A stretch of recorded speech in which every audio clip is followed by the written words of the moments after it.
If you've been nominated to be a guardian, or you just feel that a guardian is needed for a child there is a process that you can go through in all the courts in California.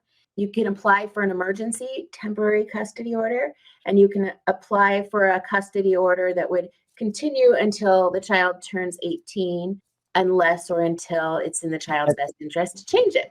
Right. So when you're seeking custody of a child who's not yours, you're a step parent, you're an aunt, you're a neighbor, you're a grandparent, it's very paperwork heavy. It's helpful to have a lawyer or a paralegal go over the documents with you, but actually, as a practical matter, most of the time when people are seeking guardianship of a child, they do it on their own in pro per.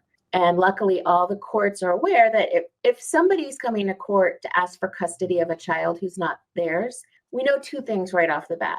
That person probably has a heart of gold because they're willing to take in someone else's child. And B, something bad has happened in order to get us to this point. So the courts offer all kinds of volunteer assistance to help people because there's a lot of paperwork. You have to notify every person who is closely related to the child. So to make sure there's no better or more suitable candidate. So grandparents, siblings, parents, sometimes aunt and uncle, sometimes cousins, step parents, they all often will get notice. So that's how it works. It's a lot of paperwork, but it can happen really quickly, particularly in Contra Costa County, where I work a lot. If you seek a temporary conservatorship, you can go to the court in the morning. The staff will help you fill out the paperwork. You submit it, and you usually get an answer within a day or two. And then you get a temporary emergency order allowing you to have custody temporarily. And then the court would set a hearing date for you to tell the court in more detail why. In the beginning, you just say there's an emergency. Somebody needs to enroll this child in school. Somebody needs to be able to take this child to the doctor. Court, please, I know you don't know that much about the case, but just give me this emergency order and then we'll come in a few weeks when the dust is settled. And that's how it works. Thank you for joining us today for another episode of Absolute Trust Talk Live.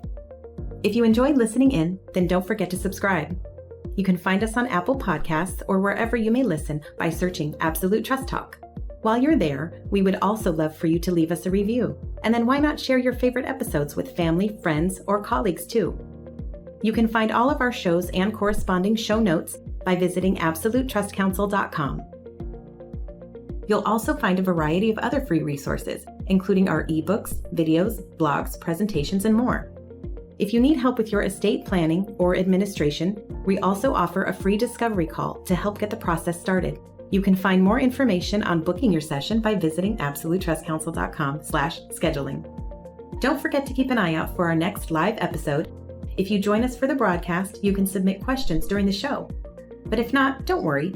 You can always get in touch with us by sending a quick message to info@absolutetrustcounsel.com. Thanks again for listening. We'll see you soon.